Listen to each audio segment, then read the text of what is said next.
A newly enlisted Union soldier wrote home in July 1861, near the beginning of the Civil War. Tell all my friends that we listed for a good cause, and that was to save our country and keep the Stars and Stripes, and we hope that God will help us to keep the flag up forever. 16-year-old John Taylor Cuddy was from Carlisle, Pennsylvania, a bustling market town of around 5,700 people. An important crossroads, it hosted Dickinson College and the U.S. Army Cavalry School at the Carlisle Barracks.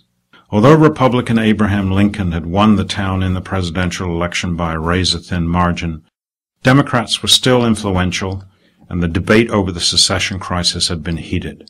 Yet the April 1861 attack on Fort Sumter and the call for volunteers had generated great excitement.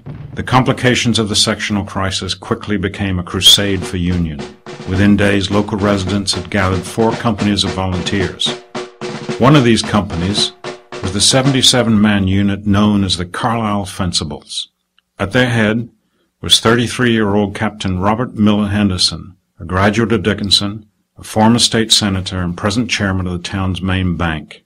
Lieutenant James Smith Caldwell, a 47-year-old attorney with 4 children and a Southern-born wife, was second in command. Following them were enthusiastic young men of the town and its surrounding farms, including John Cuddy.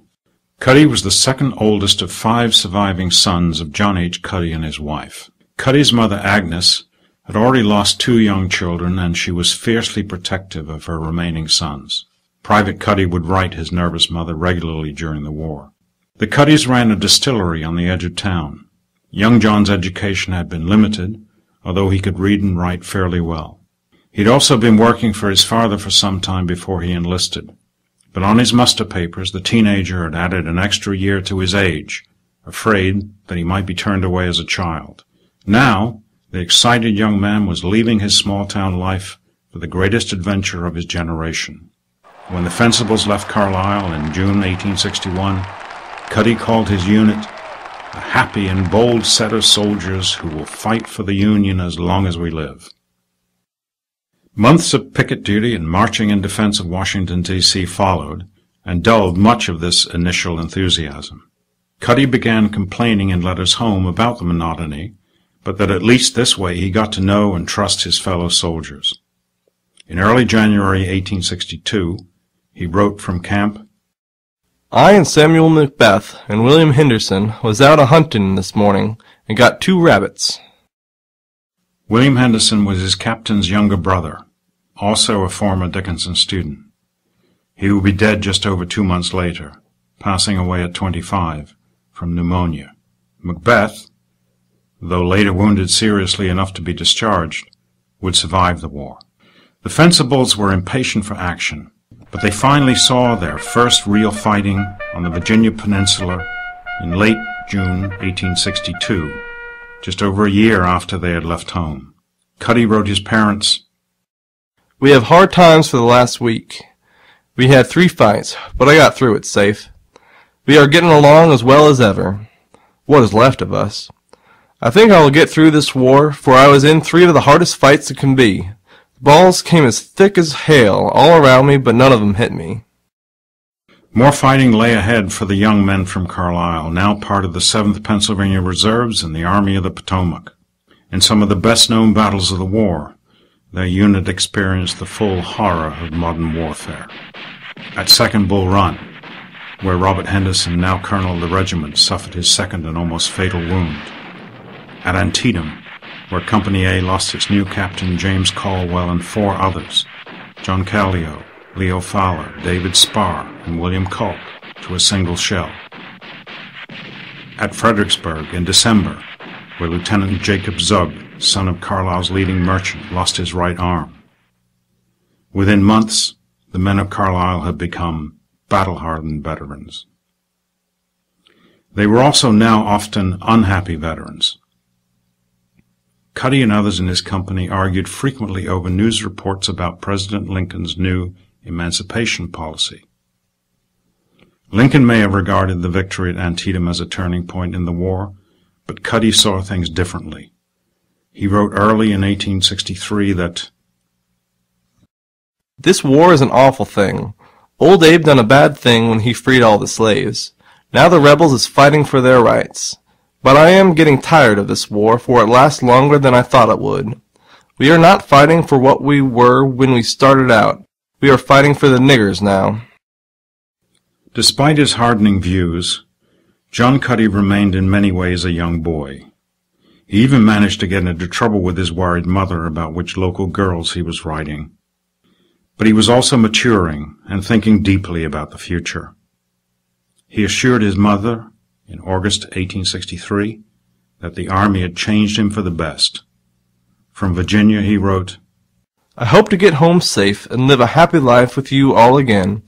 I know more about the world now than I ever did before. I was always a bad boy when I was at home. But if I get home, I hope to be a better boy than I was. I will only be 19 years old in 2 months, and I have 2 trades and been 2 years and a half in the Army. There is not many boys as young as I am, and have done what I have. In May 1864, Company A of the 7th Reserves had just 1 month left in their term of enlistment, but they faced one last savage battle before they could depart for home. The Army of the Potomac was moving overland towards Richmond, led now by General-in-Chief U.S. Grant, who was facing, for the first time in combat, the great Confederate General Robert E. Lee and his much-feared Army of Northern Virginia.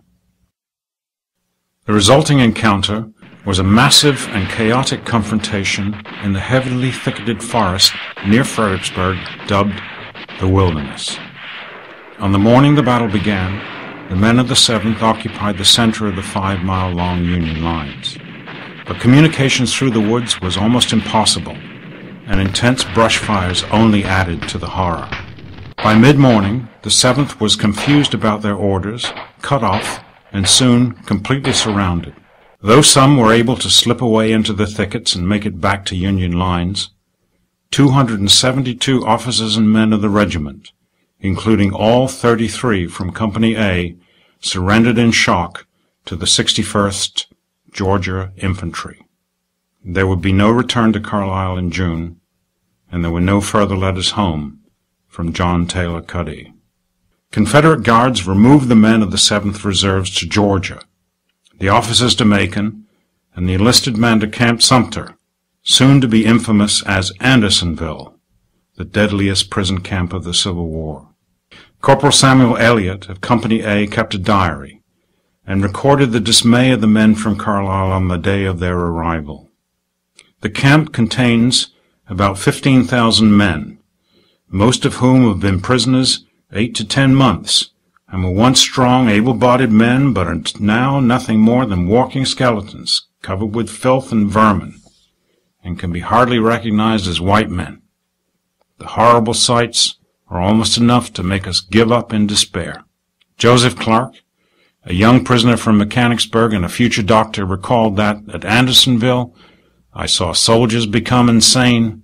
I saw soldiers commit suicide. All fears were realized.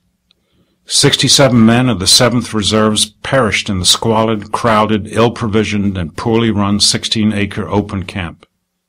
24-year-old Sergeant John Fowler described later how the gates of hell on earth were closed on us.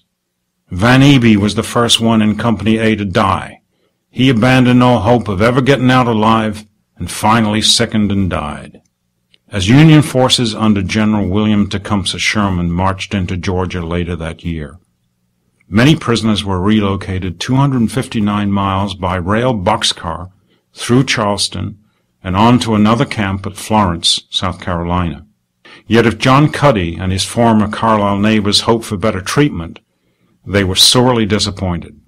Samuel Eliot wrote, Monday, 31 October. While at Andersonville, I did not suppose the rebels had a worse prison in the South, but now I found out that they have. This den is 10 times worse. Our rations are smaller and of poorer quality, wood more scarce, lice plentier, shelters worn out, and cold weather coming on. I have stood my prison life wonderfully, but now I'm getting too weak to move about. Relief finally came in early December 1864, when Elliott and many of the surviving men from Cumberland County were suddenly paroled and transferred to Union control in ships outside Charleston Harbor. The former prisoners now appeared as ghostly skeletons. Elliott reached Harrisburg the day after Christmas, but his own brother walked past him at the railway station without recognizing him. James Sullivan, then a young Carlisle resident, recalled 50 years later seeing Fowler and a companion in Philadelphia on their way home. He wrote, "Both were reduced to skin and bone. They were still suffering from fever, their uniforms were dirty and worn out, their shoes barely holding soles and uppers together." John Taylor Cuddy was not amongst those coming home to Pennsylvania. John Fowler, his sergeant in Company A and fellow prisoner, broke the news to Cuddy's family that the young soldier, his health destroyed in the squalor of Andersonville and the hardships of Florence, had died on September 29th, 1864. This was following almost 5 months in captivity, 4 months after he was to come home from the army, and 18 days before his 20th birthday. John Cuddy never received the last letter his mother Agnes had written to him on May the 1st, 1864. Hoping that these few lines may find you well, to inform you we received a letter from you last week, and we all are very glad to hear from you, that you are well. We were very sorry to hear that you had to go in front again, but we hope and trust to God that you may be saved through this war. You have not long to stay in the army now, and I hope you will get through safe and get home again. I wish you had your discharge so that you could come now, for we would be very glad to see you. I hope you will not be sent into any more battles, for you have done your duty like a good boy.